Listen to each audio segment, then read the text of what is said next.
To the open, all right. I would say, let's Right. go. We're live on the YouTube, so let me go live on Instagram. Right. The tubes. What's going on, YouTube Nation? Live on the tubes. Let's do this, yo. Yeah, we are also live on Instagram too. All right. Why don't you get that big old show open there, Richard C? Let's freaking go, baby. Live from the Lucas Oil Studios, it's Horsepower Hump Day. Because every NASCAR fan needs a push of the old bumper to get them over that hump. Stop. Oh, my God. Here's Kenny, Crash, Richie, and Cole. Let's get humping, boys.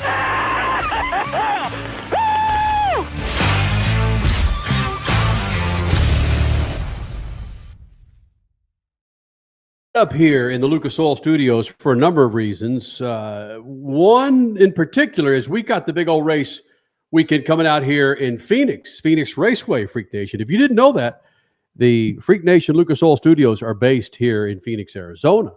And we have a shit ton of motorsports that roll through here. We got ourselves 2 cup races. We got the NHRA. We got Supercross. We have Indy. Oh, we don't have IndyCar. Stop. We got the high limits coming out here in the end of March. So needless to say, man, we're pretty jacked up when motorsports rolls through here in the Freak Nation. Phoenix Raceway Cup Series, of course, hitting this weekend. We'll get into that. Will it be a three-peat for Christopher Bell? A three-peat. The first time since when, Cole Cusimano, would this be? If he gets 3 wins in a row. 2021 when Kyle Larson did it twice that season. All right. Yeah. We'll hear from Christopher Bell. We spent a good 15 minutes with C. Bell here in the Freak Nation. Also coming up, plenty of conversation regarding the Austin Cindric penalty. Did you hear about that? We'll get into that. A lot of folks are pissed. And even Mike Ford, right? See? Yes. Mike Ford said, there might be a couple of people on social media that might be aggravated at this at this decision. But yes, we will get to that. I know one's in this room. NASCAR fans angry at something? Really? Yeah. When's that happen? It's part of it, right? That's why we're freaking sitting here, man. Yeah. Right? Kyle Busch has something to say about that. We'll get to that coming up here in the Freak Nation.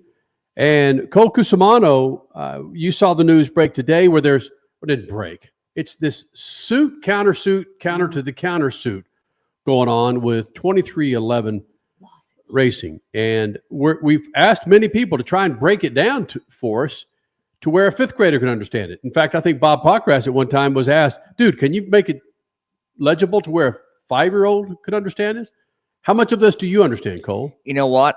I think I'd say this because I'm 7 years old being a leap year baby. I still do not understand a single word of it. Yeah. It goes right over my head. Here's the initial. Hey, do me a favor. Okay. Put your hand in front of the camera. It's a little bit out of focus. Yeah, see nice. Now see if it gets back in focus. What the hell's going on with that? I know. What's up with that camera? Should be in focus. All right, we'll figure it out here in a second. Focus on Cole. Focus What's that? on Hold me Cole. that little remote there, Cole. This guy right here? Yeah, there we go. Technical difficulties, baby. That's the great thing about being on the internet. We can do whatever we want. Now he looks Is good. it back? A little fuzzy. Hey. No, it's still fuzzy. No, he's good. Oh, that's better. He's good. We're good. That's All right. better. Perfect. Okay, now you. Yeah. Hey, you know who Cole reminds me of, and you guys are gonna have to help me out. Oh boy, I've gotten. I saw the profile today when we were interviewing Brad Sweet, and there was it's a younger version. Excuse me for sound like an idiot of what's his name on Succession. The dude that's just literally he's out there. Succession. I haven't seen Succession. Jeremy. Jeremy Strong. Is that his name? Jeremy Strong. Yeah. Logan. Yeah. Is that No. Sorry. No. Logan. The brother. Yeah. Yes. Yeah, that guy. Yeah. I forgot the character's name. I haven't watched Succession in a couple of years, but it's Jeremy Strong's character. Yeah. I look like him. I don't know. I haven't seen a picture of him, but yeah. See, look at that. Look. You look like a young Jeremy Strong. Let me make sure we're talking about the right dude. I've been told I look like Frankie Muniz. I've been told I look like Christopher Bell. And I'm not even kidding. At least once per weekend when I go to the racetrack, I get mistaken for Frankie Muniz every single time. No, Jeremy Strong. I don't see it.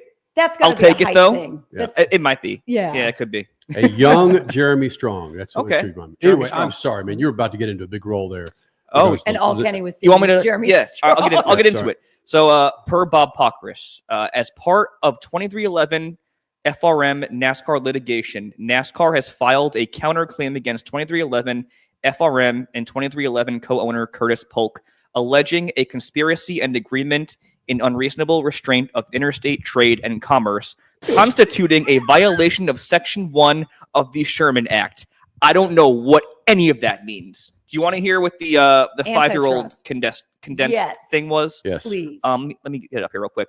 NASCAR alleges, again, per Bob Pockris, NASCAR alleges that the way Curtis Polk went about trying to organize boycott during negotiations and other tactics and the teams trying to sue for better contract terms is a violation of antitrust law. I kind of understand that one, actually. I kind of understand that one as well.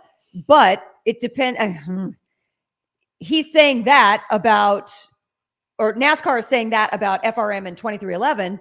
However, Jeffrey Kessler, who is the lawyer for FRM in 2311, had almost the exact same comeback saying, we want to talk about antitrust. We want to talk about some conspiracies. I'm going to bring this up for our folks watching at home. I don't know if you can see this crash or not, but I'll read it to the people. Please do. For the people at home so they can see it. Because we had our crack staff work on this great graphic that you're seeing here on YouTube and the Freaks social media network, I think is what we're going to call it. Jeffrey Kessler, today's counterclaim by NASCAR is a meritless distraction and a desperate attempt to shift attention away from its own unlawful monopolistic actions. NASCAR agreed to the joint negotiations that they now attack. When those joint negotiations failed, they used individual negotiations to impose their charter terms, which most of the teams decided they had no choice but to accept. So basically, there's an accusation of individual conversations going on, NASCAR having them with individual teams, giving them a time deadline, and most of them signed. Whereas NASCAR is saying that Curtis Polk did that with his little individual conversations. So, okay, maybe they're guilty on both sides. I don't know how that's going to affect anything. But yes, this is a mess. That's basically what it is. It is. I don't understand any of it. Sorry, go ahead, Kenny. Ultimately, it looks like the courts will decide this. NASCAR over the past 75 years has decided it. But it looks like Polk and Denny and Michael are all saying, bruh, we're taking this to the court. We're going all the way. The latter part of Jeffrey Kessler's statement alluded to that, saying that in the evolution of sports, sometimes things need to take a step back, or I forget the exact wording, in order to move forward in a more proper manner. And that's what they're doing. The big takeaway for me on this whole thing today was NASCAR was like, again, just like they were in threatening the teams to sign this or else. They were basically threatening teams again today. It's like, fine. If you want to play ball, we'll just get rid of the charter system altogether. Right. And their argument is essentially being like, listen, we tried to work with you to give you a better share of the economics when it comes to NASCAR and the money rolling in. And again, according to NASCAR and their filing today, they explain that the amount of money that the teams are getting has gone way up from about 40% to about 49%. And so that's where this entire thing lies. It's all in the money. Just go and follow the money. Even though I said this last year too, that when NASCAR is the one that's dictating who and who doesn't get to race, when they are the ones that are making most of the money, and when they own all the tracks that the teams race on, that's like the epitome of a monopoly, is it not? When they own pretty much everything, that's a monopoly. And so I've always thought that 2311 and Front Row have a great case here. And this is NASCAR panicking. Like, this is the great thing on social media today, where people are just like, dude, why in the world, if you're NASCAR, why would you legitimately go to court against the GOAT? Why would you ever try to go into a courtroom against Michael Jordan? That's a lose. You're going to lose all the time. I don't want to face Michael Jordan in anything. On the racetrack, on the basketball court, in business, absolutely no chance. Are you saying, Richard C. Suave, that, go to a 4-shot on this, Cody, are you saying that Michael Jordan is bigger than NASCAR Corp? He's probably worth a lot more money than the NASCAR thing. I don't know what they call it, the France family NASCAR extravaganza. I mean, not necessarily his bank account, but his image, what he has meant to basketball, all of that in general. Yeah, that's an easy statement to make. Absolutely. I agree. I just don't understand why, if you're NASCAR, why are you fighting Michael Jordan and Denny Hamlin? But Michael Jordan specifically, he's bringing so many eyes to this sport. Why would you want to piss him off and potentially drive him away from it all? I don't think he will exit, but you never know. So I don't know. It's just keep pushing him. It's stupid in my opinion. It is really stupid. It's extremely stupid. And I think that NASCAR over their 75 plus years has been so used to pushing, and finally the other side gives up. There's no give up in this entire lawsuit. So, yeah, but that's what makes it fun for all of us. Here is my opinion, and strictly my opinion. I have not heard this from anyone, but Steve Phelps is the president of NASCAR, right? Mm-hmm. But he's still not the top dog in the NASCAR corporation. It's Lisa Kennedy and I get all the Francis mixed up. Jim France? Jim? Yeah. France, yeah. Jim France, yeah. That's as high as it gets. Yes. We've heard squat from them. Right. If, in my opinion, if this was Steve Phelps and the two Steves, this would have been settled a long damn time ago because they've got boots on the ground. They're based more in reality. And I want to be careful in what I say here, but they're reading the tea leaves. They're reading the room on social media and at the tracks. Kennedy and France, in my opinion, are not. But again, if this was Steve Phelps' gig from top to bottom, this would be done. Mm-hmm. He just seems to be more contemporary. And it goes back to, again, Speed Freak celebrates 25 years. We just know what NASCAR was like prior to Phelps. We know what it was like when we started this thing in 2000. It was bananas. Mm-hmm. Some of the stories that I won't share with you until I am long away from media, it's just what's transpired behind the scenes. I just think this would be Steve Phelps' deal to solve. It'd be over if it was up to him. Keywords there. If it was up to him. Yep.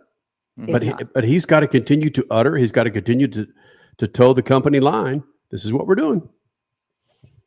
Mm-hmm. Again, it's like really taking on Michael Jordan. Stupid. And Jeffrey Kessler's no slouch. So yeah, is there any date of when the next level of this is going to be? The next? I thought the trial was scheduled for very late in the fall this year as they go through like discovery and all the process over the summer. There's not a next like court date or anything until December, but I could be wrong about that. The other news that broke today, prior to the Cindric news, not too far behind it or in front of it, was Chase Briscoe getting his points, now, hold on a second. Points and money? He's getting everything back, right? Ooh, that's a good question. Is the money going to be refunded? What was that, $100,000? Yeah, it was $100,000. Is he getting everything back? I mean, I only saw the points being given back, but I would assume You would assume, right? I mean, yeah. Does he get interest? he should. Right? He should. Yeah. But no, this is a big deal, though, because, I mean, this is a guy that was 46th in the standings hours ago. Below, share with the Freak Nation why he was that far down. What happened? They got penalized for allegedly modifying next gen parts at Daytona following post race teardown. Spoiler. Yes. So he was 46th in the points hours ago. He's now back up to 14th. He's awarded his 100 points back, 10 playoff points back. And James Small, crew chief, will not be suspended 4 races. I'm kind of bummed about this because I wanted to run a contest on the Speed Freaks Twitter page, trying to guess what race Chase Briscoe would finally get back into the positive points territory. That's great. Because as of yesterday, I tweeted this out at Speed Freaks yesterday that he was dead last and he was like minus 45 or something. Yeah, that was brilliant. That was a great tweet, man. I thought it was beautiful. Let's check in on Chase Briscoe's point standings. Oh, underwater. Yes. He's still swimming. I thought that was greatness. So that is restored, and he's back in the running. It's still early in the season, back in the hunt for that championship with that win, of course. Now, the other news that broke was Austin Cindric. And there are so many different, and this is probably just because of opinions, there are so many different voices chiming in for me, literally, about what to do with this. Austin Cindric it came to light, well, today, NASCAR penalized Austin Cindric for what we used to call love taps in motorsports on Ty Dillon, little bump of the bumper. And it came down today where he was fined what, Richard C? He was fined $50,000 and penalized 50 points after he turned Dillon on the front stretch in the opening laps at Circuit of the Americas. But Cole, this is typical for NASCAR. This is what they typically do for this bump and run, right? This is, you would think they would suspend him like they have in years past. Oh, really? But yeah, we don't have much consistency on that front. Surprisingly, that's weird for NASCAR, right? But no, I mean, usually if it's a right hook, a blatant right hook, intentionally taking out somebody and putting the driver at risk, putting the race at risk, it's supposed to be a suspension. But NASCAR's ruling for not suspending Austin Cindric was because it was at slower speeds than a super speedway, a 1.5 mile track, and therefore that was why they decided not to suspend him, which makes no sense because it's still a blatant right hook. It was, yes. And it didn't bring out a caution. Yeah. My question to y'all is, at what speed does it become a suspension? Like, they're just arbitrarily making this up. They're just like, because he was only going about 100 miles an hour, not a penalty, not the same thing. Not until you hit 112. Nope. You're still driving a race car. Exactly. Like it's a dangerous sport. That puts the driver at risk. It puts multiple drivers at risk if you think about it. So, Richie, we were talking pre-show about how you think that there's something else to this, that NASCAR is actually making this the penalty. I have a conspiracy theory for you. Because they don't want to clean up their mess of what this really could have caused. Exactly. Okay, so if you remember, during the offseason, NASCAR kind of slipped this under the radar. It's something that everybody and their mother, as I like to say, is calling the Kyle Larson rule. This is the rule that if you get suspended or miss a race, and you receive a waiver to still race in the playoffs, you will be docked all of your accrued playoff points throughout the season. So you're going to start the playoffs basically dead last. So this was the Kyle Larson rule was implemented. Now, this was meant for situations exactly like this, in my opinion, where in previous incidents, Bubba Wallace, and then I believe it was also Chase Elliott. Yeah, they were both suspended a race for doing this exact same thing, but obviously on bigger tracks. So I think that NASCAR did not penalize Austin Cindric here, did not suspend him just because of that rule, because they did not want to make this particular incident the story in which this is the first time they're going to have to implement this rule for Austin Cindric. That's why. So they're basically trying not to create less controversy for themselves. Because can you imagine if that was the case, where this Austin Cindric incident would have been the first use of that rule, and he goes on to win multiple races this year, and he got off to a great start in those first few races, right? Where he's the one that this happens to, not anybody else. It's absolutely ridiculous, dude. NASCAR continues to make absolutely no sense. I've criticized them all season long, I feel like, and this is just the latest example of that. And it's them trying to clean up a mess they made. Right. So essentially, let's say Austin Cindric goes on to win Phoenix. Then he goes on to win Phoenix, but let's say that they were consistent with their ruling and he was suspended. So winning Phoenix means he's automatic into the playoffs, but all of a sudden he's suspended. So guess what? You're in the playoffs. You have 20 some odd races to go, and it doesn't matter what points you get. Mm-hmm. So just kind of, what are you doing? What are you even doing with the rest of your season? It's ridiculous. Yeah, they need to refine this rule yet again. Coming up in moments, we'll hear from Kyle Busch. He joined SiriusXM this morning and gave his take on that. And it's going to be typical Kyle Busch. And a lot of people back what he's saying. But I think the overwhelming opinion is, I don't care if it's 50 miles an hour or 200 miles an hour. You hook the bumper, the penalty should be the same. Mm-hmm. Mm-hmm. Absolutely. It's not how dangerous the episode was or how fast the car was going, right? Right.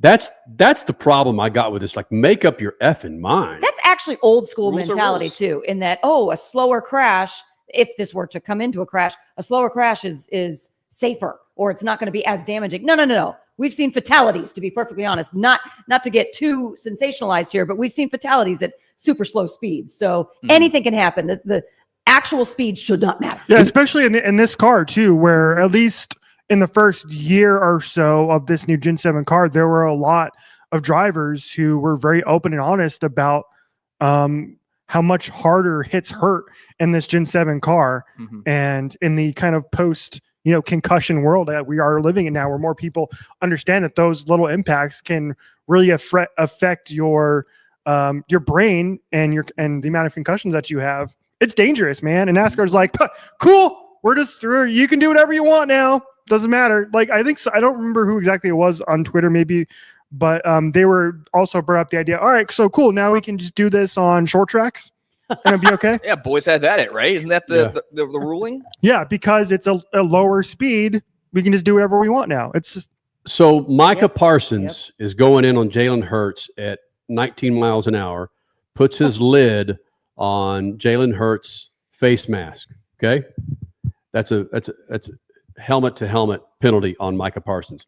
But if Micah Parsons has to go through a couple of defensive players, goes in at 5 miles an hour and hits his lid on Jalen Hurts' head, it's still the same damn penalty. Still It's the helmet to same helmet. freaking That is a good penalty. analogy. It doesn't matter how fast, how hard you keep that. I know there's flagrants involved. I get that, but it's still the same damn runoff of penalty. Mm-hmm. Yeah. Yeah. That's a great point. Great way to put it. Perfect example. Thank you. NASCAR doesn't understand that, though. I just want to see them react to this with the line in the rule book that specifically states, if you are going more than 122.73 miles per hour, that constitutes an illegal violation of the conduct of NASCAR, and that will constitute a 1 race penalty. And that's going to be the number. It's going to be 121.3 miles per hour. That's going to be the. I just gave you 2 complete different numbers. You did. I was just going to say the first one was 122.73. And listen, we make our bread and butter off of motorsports. I don't like this. This isn't, granted, it gives us fodder to talk about for hours and hours and to social post out of our yang. But these type of decisions, these bogus decisions happen in Formula One. They happen in NASCAR. Don't happen a whole lot in drag racing. They don't happen a whole lot in Supercross, frankly. Dirt racing, you don't hear a whole lot of it, but when you're the epitome of motorsports in this country, you've got a lot of eyeballs on you. I just want them to get it freaking right. Just damn be it. consistent. Mm-hmm. Can we hear from Kyle Busch on this Let's do as it. well? Yeah, this was Kyle Busch this morning reacting to the Austin Cindric. How long is this, Richard? This is 45 seconds. Copy. Yeah, it's 45 seconds. Kyle Busch from Sirius XM this morning. I think intent is intent. I do not agree with the call there. I don't care where it is. It doesn't matter if it's Daytona, Talladega, Martinsville, wherever. There's intent, and it's not his first offense either. So he got off the hook on that one. So, Kyle, do you feel like there was a distinct line in the sand that if you hook somebody, you were going to be out, and now that line is a little unclear? Isn't that what we've all talked about forever? Yeah. I mean, I've been guilty of it before, and I've been sat out of it before. So, maybe it's all in who your last name is.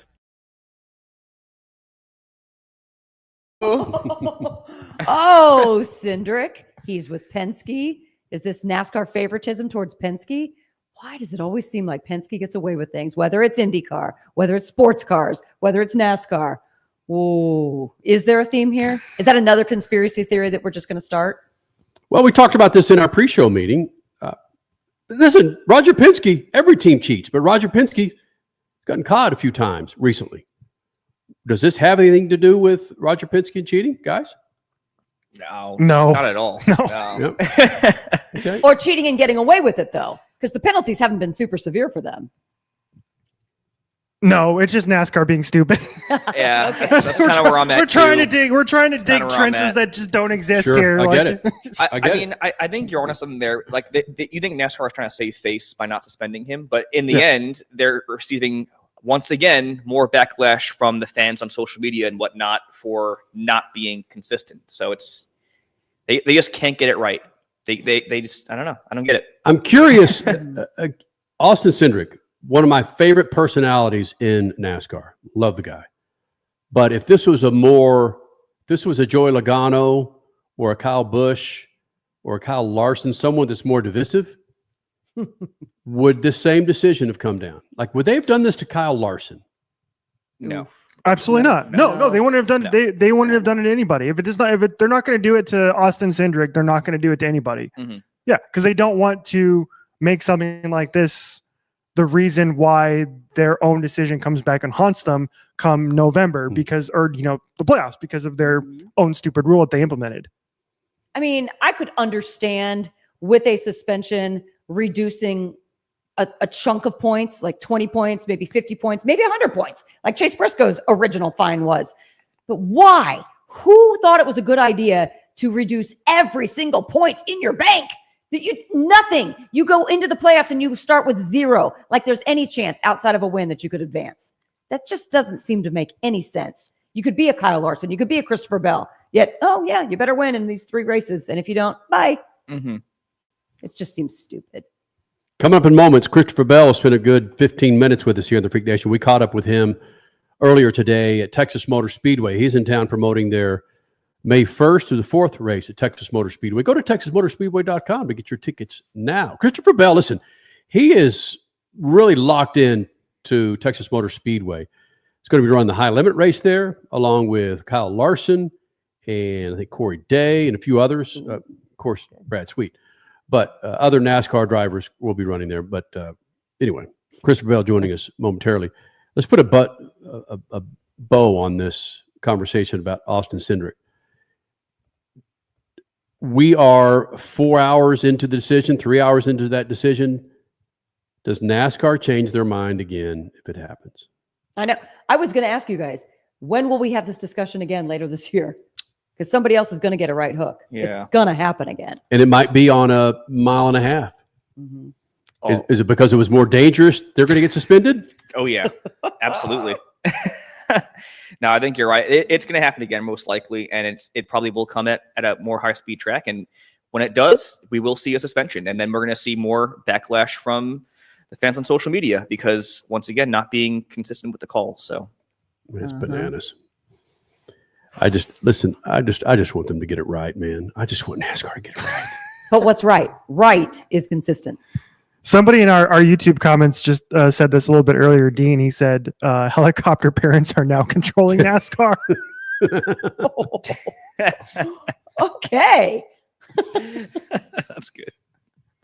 And we will never know the answer to this, ever, that NASCAR and the France family were so hands-on. There wasn't one decision that was made without consulting with the highest of France in NASCAR. I am just curious if this Austin Cindric is on Kennedy and France's radar with this decision. Before you poo-poo it. I know, I'm thinking. NASCAR, the heads of NASCAR, they had their fingers in everything. They still have their fingers in some items that would blow you away. But you think Lisa Kennedy had to think about it? I wouldn't be surprised. I'll just say that. I would not be surprised. No. Nope. Hey, man, Phoenix Raceway coming up this weekend. Christopher Bell going for the first three-peat since when, Colson? 2021 when Kyle Larson did it twice. And quick breakdown, how many 20-something that have three-peated? 28 times it's been done in the Cup Series. That blows me away. Yeah. I was going to say a dozen. It's a decent number, 28. Well, we are 75 plus years. Yeah. And you got to think back to like Richard Petty days. Yeah. Richard Petty running 16 in a row, man. He probably did. Yeah. I would like to know what his streak is. He probably does have 4 or 5 in a row. Who knows? I saw that one recently. I want to say it was like 10 or 16. It was something like that. Wait, what? I'm going to have to fact check that. But I saw that after the race, actually, at COTA. They were talking about streaks, and I think that was the longest one. NASCAR Insights, I'll go to there. They had that up there pretty quickly. 10 or 16. Well, either way you look at it, it's a ridiculous number. That's also back when there were like 2 competitive cars and only one guy would finish on the lead lap, and that was Richard Petty. 10. It was 10. 10? 10 wins in 1967. That doesn't count. That's not no, real. No, I know. I would like to hear his margin of victory for those 10 laps. Yeah, exactly. Right. Hey, Richie, I'll start the Christopher Bell here. Would you like for me to? You want to do it? You know what? That would be a great idea. Go ahead. Okay. Christopher Bell joined us early from Texas Motor Speedway. TexasMotorSpeedway.com. Get your tickets now, May 1st through the 4th, Freak Nation. So many things he hits in here. I forgot that he drove for Kyle Busch. He touches on that. Kyle Busch, for the very first time, did something with Christopher Bell at COTA. the very first time. He'll share with you about that. Some stories about Christopher Bell and his father-in-law. I didn't know that they both are partnered with. More importantly, it's Christopher Bell for about 15 minutes here in the Freak Nation. Speed Freaks Pits, Lucas Oil Studios. Christopher Bell joining us here in the Freak Nation. And Christopher, there was some other conversation I had with Kenton Nelson with you running high limits there on the dirt track. I didn't realize that you and your old man, do you build sprint car, micro sprints? So yes, my father-in-law, actually Morgan's dad, is a legendary sprint car mechanic and sprint car crew chief. He has won numerous all-star sprint car titles. He's won the Knoxville Nationals, won numerous World of Outlaw events, and he, since he moved to Charlotte, North Carolina with us, he started his own dirt team and runs it alongside of mine. And yeah, we have our own micro sprints and have been really successful at it. He's, like I said, he's a legendary mechanic and knows his way around a dirt track. So it's been a lot of fun doing that alongside of him. Hold on. You just said he runs his dirt team alongside yours. You are competing against your father-in-law? We are teammates. Okay. We are teammates. There's a difference there. Good. Okay. I like to hear that. Yeah, that would be some uncomfortable conversations at Thanksgiving if you're sitting there competing against your father-in-law, wouldn't it? No, we're teammates. We run it under Brian Kimenall Racing, and yeah, it's fun. He's got way more than I do. I've got my one car, my little. It's my hobby. You know, I love racing it at a time. So we've had really good drivers. I put Tyler Courtney in it a couple of years ago at the Tulsa Shootout. He did a really good job. So yeah, it's been a lot of fun seeing, him and develop these young race car drivers throughout his micro sprint team. And, he's had a lot of great talented race car drivers in his cars for sure. Christopher Bell joining us here in the Freak Nation. And Christopher, you look at the history of you and what you've done on dirt and of course in the NASCAR Cup Series. I talked to you about this in Daytona and you didn't elaborate too much. It just seems, and if you could, give me some background on this. You just seem to be having more fun. Do you attribute that to being able to run more on dirt, or is it just psychological where you are? Life's good.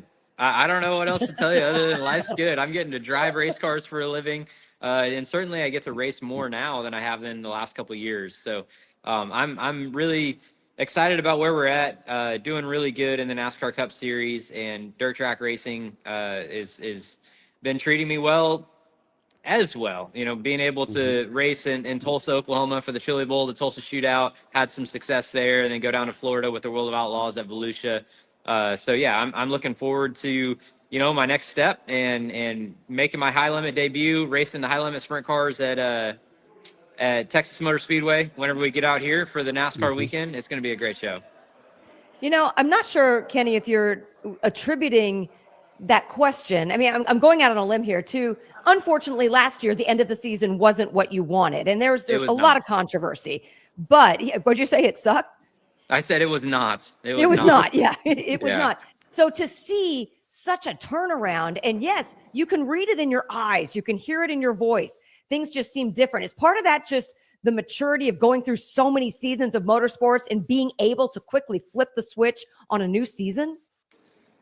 Well, I don't know about quickly flip the switch. It was a long off season. It was a long, hard, painful off season. And the way that the Cup Series ended last year was such a heartbreak. But I think it's motivation. I don't want to go out again like that. And what I really like is this whole playoff committee. I'm assuming this is one of the reasons you are a part of the playoff committee. You were very vocal last year on, hey guys, I think we need to make some changes. And I love that because you're also a purist in motorsports. And we could go back to your finish at COTA, your win at COTA, in that we don't have to push each other out of the way to win races, people. Let's race clean. Let's race aggressive, but race clean. Do you think, or how do you think you can get that message across to the entire garage?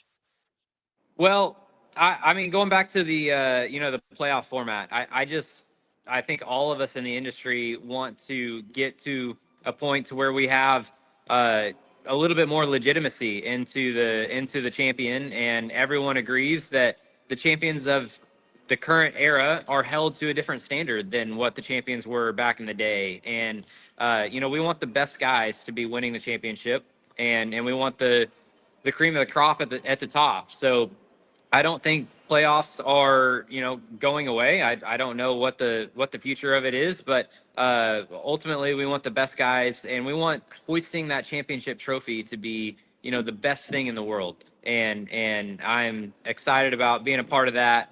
And yeah, just trying to get, and that kind of goes hand in hand with the road course racing and driving clean, making sure that you're respectful, and we want the best drivers to be winning. We don't want, demo derbies at the end of these races. But how does that message get across? Because at turn 1 at Coda last weekend, you saw another almost catastrophe. And it's like, guys, do you listen in these drivers' meetings? I know you're one of the leaders in the garage now, but are there sometimes you just want to shake somebody and say, listen to me? Yeah, I don't know. I mean, there's so much emphasis on winning right now that I understand, right? It's a big deal, and it's super important to win these races, and guys have, different standards that they hold themselves to, and so everyone's their driving style and what they're willing to do is a little bit different. Yeah, so I hope to lead by example, but I'm sure that there are different drivers in the garage that would have handled it differently at the end of the race. So fortunately, we ended up with 3 or 4 very respectful drivers that were content with racing it out clean, and we saw a great race because of it. Again, Freak Nation, May 1 through the 4th, TexasMotorSpeedway.com. Get your tickets now. Get your tickets now to see Christopher Bell and others, of course. You have the dirt track. Then, of course, you have the cup race on Sunday. You were talking about Austin, and it was shared with me that Kyle Busch came up to you to congratulate you. What a change of events. Yeah, run us through that, Christopher Bell. Well, I was shocked. I was shocked last year, and I was shocked this year. Maybe I was a little bit naive about being shocked in 2024 whenever I got into him. It was completely accidental. I didn't mean to spin him out and hinder his race by any means, but he had enough at that point, clearly, and he wanted to let me have it, and he did. He scolded me, and yeah, but it was cool, and really, it meant a lot to me to have the opposite of that, where I was able to race him respectful, and he understood that, and it meant a lot to him, clearly, to come up to victory lane and congratulate me. I go way back with Kyle Busch, back to the truck series, back to the late models that I ran for him back in 2014. So we have a long-standing history, a long relationship, and I can honestly tell you that he hasn't come to victory lane to congratulate me. Even when in the truck series, whenever I would win, so that was a big deal. I'm saying that to say it was a really big deal that he came to victory lane to find me and congratulate me and tell me that he appreciated me racing him clean. And it was amazing, and I respect him, more than anyone. I think he's, one of the greatest of all time, and it meant a lot to see him come to victory lane. He's had a bit of a maturation process over the last 3 years as well. That's been actually really fun to witness. But there again, it goes into what you may be doing for NASCAR moving forward and about this cleaner racing and the respect. And yeah, you're on the right track. I mean, Kyle Busch just kind of further cemented that fact that, yep, Christopher Bell's our guy that's going to take us to the next level. Well, thank you. And certainly it means a lot. And I just, I want to be known for being a great race car driver, doing it my own way, and being respectful along the way. Christopher Bell joining us here in the Freak Nation. Have you and Joe Gibbs had any conversations about doing kind of a Hendrick knockoff and putting you in an Indy car in the near future? So we have not, but certainly with the new policy, I think it opens up that avenue a little bit more. But, I want to be really straightforward and honest. Like I'm not at that point in my career where I want to jeopardize anything about my day job. And clearly running the Coca-Cola 600 is a massive, massive race for our industry. It's one of our biggest races of the year. And I don't feel comfortable, taking away from that and doing anything like the Indy 500 yet. I hope at one point in my career, I would love to give it a shot and see how I can stack up in it. But it won't be in the near future. You've been nation for almost a decade now, back in the truck to where you are. You've quickly become one of the best drivers out there. I claimed it last show. I got some Kyle Larson fans pissed off at me because I said Christopher Bell is the greatest NASCAR Cup Series driver currently on the circuit. I got people pissed off at me. But you're Tony Stewart-esque, you're Kyle Larson-esque, to where you can hop in anything, in my belief, and compete. And I appreciate what you just said, that you don't want to jeopardize your bread and freaking butter, which puts you on the fact that you can join Speed Freaks every other week because of your wins, which is the NASCAR Cup Series. But, damn it, we'd love to see you in an Indy car, Christopher Bell. I mean, I'm not going to make any promises, but I would love to do it too one day.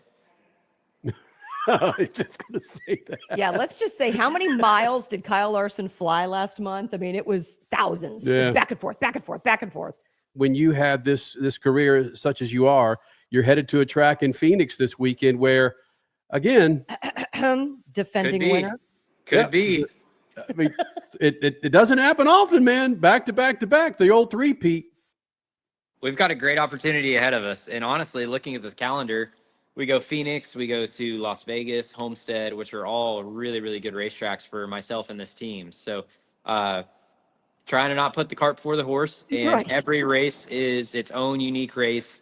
Nothing that we did at COTA is going to relate to Phoenix. Nothing that we do at Phoenix is going to relate to Las Vegas. But I like the schedule, and I like where my team's at. So we're going to go give it our all. Now, hold on a second, though. You had pretty good confidence going into COTA, coming off the Atlanta win that you maybe didn't necessarily think was going to happen. Then Saturday happened. Yes. You could have confidence going into Phoenix, and who knows? I mean, the mental craziness that goes on for you guys on a race weekend is just I don't think people realize that. Yeah, I mean, so going into COTA before the race weekend, I would have thought that we would have a great opportunity to win. And then after how Saturday went, we had a terrible practice session. We had a terrible qualifying session. I was starting 20th. And I remember my family was texting me, and I told those guys, I told my dad, my mom, my sisters, I said, I don't think there's any way I'm going to win. I said, it's going to be doing good if we get out of there with the top 10.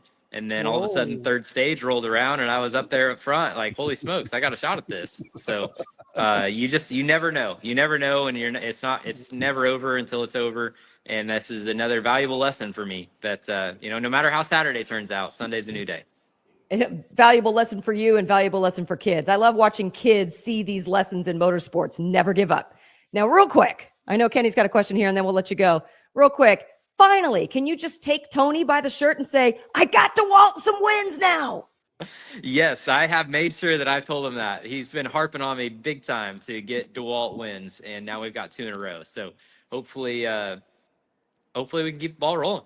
Yes. Well, Christopher Bell joining us here in the Freak Nation. A little bit behind the scenes. I was told by our good friends there at Texas Motor Speedway that Christopher Bell came in early to make this appearance in Texas. There was crazy weather going on in Charlotte. They said, hey, man, we'll come in early. We'll come in last night so we can make all the appearances and phone calls that we need to do today. So props to you, Christopher Bell, for doing that. Yeah, thank you. It's been, I mean, what is it? It's like 11:30 or something right now. So we're just getting started, but it's always a fun day. And it's really unique to come to a racetrack, not on race weekend. It's just so calm and chill, and everybody's happy and not stressed. So it's been a fun morning so far. And I'll leave you with this. I think that woman sitting across from you, Morgan, has done you more good than a lot. Yeah. We got a whole party back here. Yeah. I think Morgan has done you more good than we know as fans of Christopher Bell. Well, she's opposite of me, that's for sure. So, yeah, it helps a lot. Opposites attract, and they keep each other grounded. So, yay. Well, buddy, we'll see you out here. We'll see you and Morgan out here in Phoenix, man. Thanks for doing this. Absolutely. Texas Motor Speedway, first week of May. High limit sprint cars, NASCAR Truck Series, Xfinity Cup. Be here. Nailed it. He's a driver. He's a promoter. Damn. Thanks, CB. See you guys. Again, Christopher Bell here in the Freak Nation and dropping some bombs in there. You think that's for real? He is a racer's racer. And if the right opportunity came along, 2026, to run the Indy 500, that he would turn that down? 2027, I think, would be the earliest.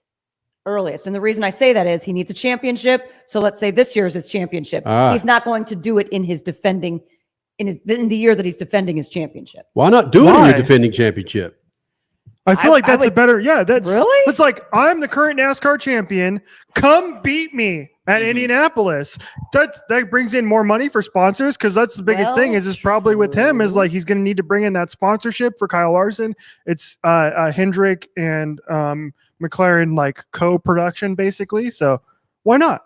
By the way, I would just like to point out. I'm going to toot my own horn here for a second. If you go back a couple weeks on our YouTube channel, I picked Christopher Bell to win the NASCAR championship this year. And so far, he's been the best driver this year. It's looking pretty good there. Marcus, March 5th, 346 Mountain Time. It's over. It's over. He could have won all 3 too. Don't even have to do the last 33. Don't even have to do the last 33 races. It's over. Why watch NASCAR anymore? You know? You're champion 2025 settled. Done. You were like, what is this guy talking about? Right. So Cole, please tell me you don't have Austin Cindric as one of your picks in Phoenix. I definitely do not have Austin Cindric as one of my picks in Phoenix. I told you that horse. What is it? That ship has sailed. I'm telling you. Well, I think what the Coda finish was kind of telling for me because usually he performs really well on the road courses, and he was a no-show. And I think he ran into some trouble there, obviously, but even before that, he really wasn't very competitive. So, I mean, he could get lucky and win one like you did at Gateway last year. Well, about Technology Raceway, but no, not for Phoenix. Not on my radar.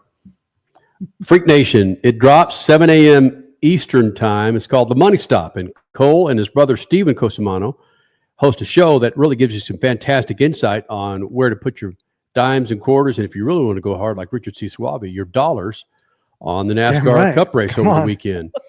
You guys were so damn good. Your brother was so damn good. He nailed it last weekend at Coda. Oh, yeah. It was a complete onslaught by us. I mean, easy hammer. It was an onslaught. So then why aren't you a rich bastard? Right? Why aren't you making all kinds of money? I'm not betting on the sport. I can't do that. What are you talking about? As a media member? Yeah, we're not allowed to as media. I can't That's do that. true. That's unethical. Who said? Personally, it's unethical. Oh, well, actually, I mean, okay, again, so I can be your bookie then. There we go. I can hack off 15% of whatever Cole bets. There we go. Technically, we're only not allowed to bet because we signed releases saying that we would not bet with NHRA and Supercross. Those are technically the only ones we can't. Mm-hmm. So, well, I don't believe that's the case. It's like we're not supposed to give insight. Anyway, let's don't get into that minutia. Did you read those freaking releases? No. Hell no. Just sign. No, I did the whole thing. I read all of it. I learned a lot. I learned a lot about betting lines. I now know what a favorite is. I know what an underdog is. Oh, Richie. you mean the quiz that we had to take? Oh, yes. Yeah. We had to, yes. Which I got 100% on. Yeah. Way to go. Way to go. Hey, does Cusimano and Cody need to take a trip out with the Human Love Machine and take on a exhibition with 5689? No, 689. Oh, craps. Do they? Oh, I can guarantee you these two don't know what you're talking about. So nope, right over my head. Yeah, 689, bro. 689, baby. Come on. Right. Richard C. and a few other partners have flown to Vegas with yours truly and benefited from craps. And all you got to remember is 689. 689. I never played craps. I'm a blackjack guy. Hard four. Give me a hard four. Blackjack. Yeah. Well, Cusimano's going to freaking Vegas while you and I are headed to freaking California to go spend $2,000 at goddamn Disneyland. That's just 1 hour. That's an hour of it. That'll be fun. I'm not denying that. I want to bring up a comment here from our boy Warphammer. Thanks for tuning in today. He says Kenny's angling to be the Pete Rose of motorsports journalism. Kenny's what? Kenny is angling to be the Pete Rose of motorsports journalism. There you go. What the hell does that? Betting. Pete Rose got banned from baseball because he bet on baseball. I never denied it. I never denied it. Yeah. Truth? No. True. You want me to tell you the truth? Go. We tell you the truth? Sure, truth. Yeah. I made an F up Friday night. I picked Connor Zilic to win the Xfinity Series championship as opposed to winning the G-Dam race. Well, that's still not. That's not really an F up. That's a great pick. That's not bad at all. Yeah. No. I picked him to win the Xfinity Series race. Right. I thought. No, I picked him to win the goddamn championship. I know what you mean, but like, I think he's gonna have a pretty damn good shot to win the I championship. wanted to win the money now, damn it. I don't want to wait till freaking March. We call that penny stocks on the money stock. Effed up though. Penny stocks. I meant to make that bet, stash it for later, and hope it pays out at the end. Yeah, dude. End of the season, I guess. What a show that will be. When Kenny's Yeah. like, remember what I told you guys I made on? that bet 8 months ago. Yes. Christopher Bell. I knew it. Yeah. Phoenix coming up, Freak Nation. The odds, do you know if there are odds of Christopher Bell winning 3 in a row? Do we know? Are those out there? There's no like consecutive race winner odds, but he is the favorite for this weekend to go for 3 in a row at plus 450 per bet MGM. Yep. Second shortest odds right behind him is Ryan Blaney plus 550. Then you got old Willie B, as you call him, William Boring, third shortest odds, followed by Kyle Larson, and then Joey Logano, the reigning champ, rounding out the top 5. But no, there's no prop for him to win 3 in a row. Copy. Freak Nation, do not forget, the Money Stop drops 7 a.m. Eastern time right here on Speed Freaks YouTube page. We go live Sunday night, probably one or two of us from Phoenix Raceway. The rest of us will be here in the Lucas Oil Studios. Scheduled to join the Freak Nation, Kyle Larson, Connor Zilic, John Hunter Nemechek, Daniel Suarez, and Michael McDowell. That's our show. Right? And Christopher Bell. Are we supposed to be and on Brad the show? Sweet. Are we gonna? Yeah, Brad are we Sweet gonna too. talk at all? I know. Do people really want to hear it? Actually, you could tell by some of our social posts, people really like to hear what we say so they can hammer us. They're so mad. It's Yeah, awesome. of course. So Gotta mad. Go interact. follow us on TikTok, y'all. Go follow Get Speed real Freaks on mad. TikTok. The people are angry at us, y'all. Mhm. The people are so angry. They're mad at you saying William Boring. Mhm. They're mad at me and Crash because we were calling out Formula One fans for being stuck up. And they're mad at you because the Kyle Larson yeah. non-GOAT claims. That's right. That's right. Here's a quick quiz. Does anybody here amongst the four of us, are you guys familiar with Good Cop, Bad Cop on CW? I'm not. The television show? No. No. I know Mr. Krabs is in it though, or Kurt Caldwell from Dexter, New Blood. Clancy Brown, Luke Cook will be joining us Saturday from the track. Yeah, From that show. I'm pumped about that. Yeah, they'll be joining us in the Lucas Oil Studios here at the track. I like that. That's pretty cool. Clancy Brown's a great actor, man. Yep. He Great is. voice actor. Yep. Played Lex SpongeBob. Luthor. Played Mr. Lex Krabs. Luthor on the DC animated shows Yep. in the 90s. They'll be joining us. Thanks to our friends at Phoenix Raceway for lining that up. Looking forward to it. The GovX 200 NASCAR Xfinity Series race. Get your tickets now at phoenixraceway.com. Freak Nation. We good? I think we're good. As long as people Hey, we listen have to the that money new stuff. we have a couple minutes left. We have that new tire coming up on Sunday. Oh, thanks. yeah. We meant to talk about big that. News, big news. Yeah, on that let's front. talk a little bit about that and what Yes. NASCAR hopes to get out of that tire extravaganza. Yeah, that's you, Cole. Well, they're hoping for some more tire fall off, more rubber to be laid down. I'm Man, he is out of thinking focus. What is the effing deal? Fuzzy. Ah. Hey, Fuzzy. grab the mic this time and put it in front of your mouth. All right. Well, Oh, yeah, shoot. how's that? Take it out of the Nope. stand. Yeah, There we go. take All right, it- better. take I'll stay still. Yeah, stay still. Good. There we go. All right. Yeah. So, more tire fall off, more rubber laid down. I think the big difference here between the Richmond race where they applied this last year with the option tire and Phoenix for this weekend is going to be the fact that this is a race run in the daytime. Obviously, Arizona's much warmer than Richmond. So you could see maybe some more blisters on the tires, maybe some more tire failures, hopefully not. But the goal here is to promote more passing, lay down more rubber, promote more fall off, which I think we're going to get here. I'm curious to see if 3 tires for the race, 2 stickers is going to be enough. Irregardless, though, I'm really pumped to see how the strategies play out because it's a very strategic, heavy race in itself in general at Phoenix.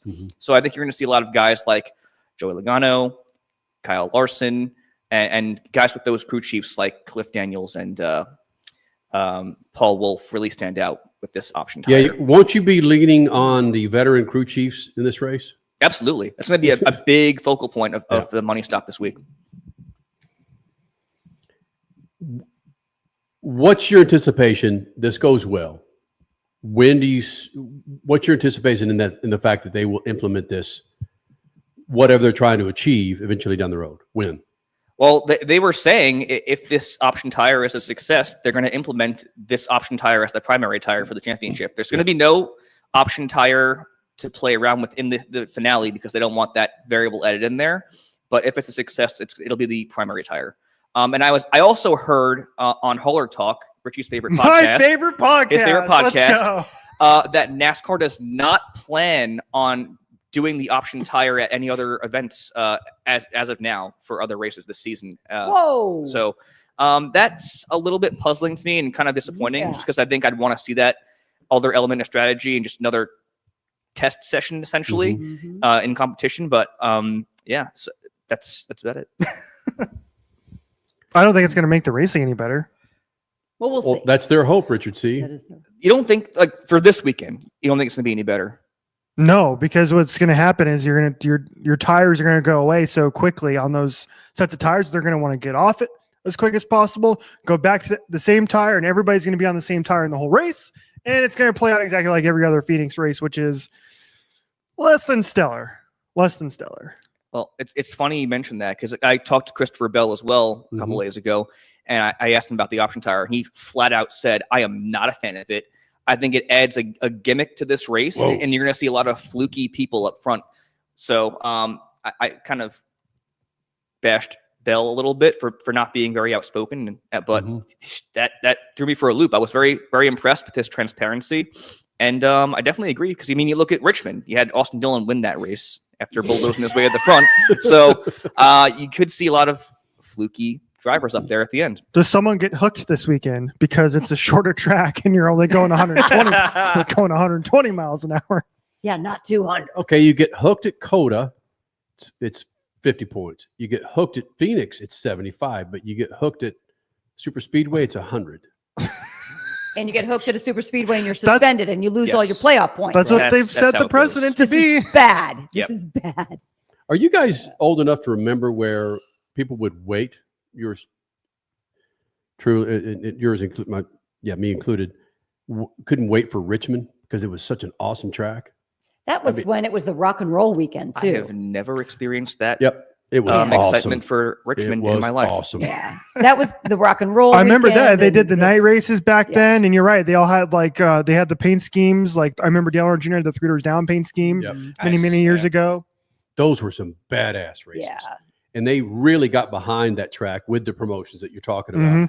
In fact, is that the Kid Rock? Kevin Harvick, Kid Rock. Is that there we go. There's the shot right there. There we go. Is that from Richmond? I don't know. Is it? Not sure. Let's find out, shall we? Regardless, Richmond is just. Kansas is more exciting than Richmond. I never thought I'd say that. I didn't either. It's one of the best tracks on the circuit. With this current car. Yeah, with this current car. Yeah, but when it got kicking or cranking, oh man, like whoa, like Kentucky back in the day. That was all the mile and a halves with that like previous generation cars. It was just a lot of green flag racing and whatnot. You know. All right, Freak Nation. Again, do not forget, follow us on social media. And be sure to follow us on YouTube for every Wednesday. It's Horsepower Hump Day here in the Freak Nation. Sunday nights, the national show right here on Official Speed Freaks. And, of course, on Instagram. We're therefore on MAV TV on Mondays with new episodes on MAV TV. Be sure to go to the mavtv.com website or MAV TV Go to get more information on Speed Freaks and their programming. Follow us on Twitter. Richard C., what is it?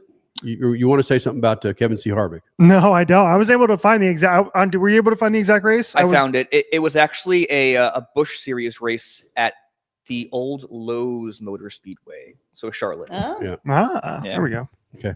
No, I was just about to say that. I want to make sure the Free Nation knows to spring forward this weekend. If you're not watching us in Arizona, what a bummer, man. Yeah, we don't spring forward. Only Arizona losers do stays the that. same. Oh, daylight savings. Come on. Yeah, that's going to change, right? Eventually, it was supposed to change the last like 5 years. Yeah, I think Skipjack has it in his eyesight or his. Thank you, thank you. What am I? Oh, okay, I'm supposed to do that. I think that's going to change. All right. Sidetrack there. Sorry. All right. You good, Crasher? Focus.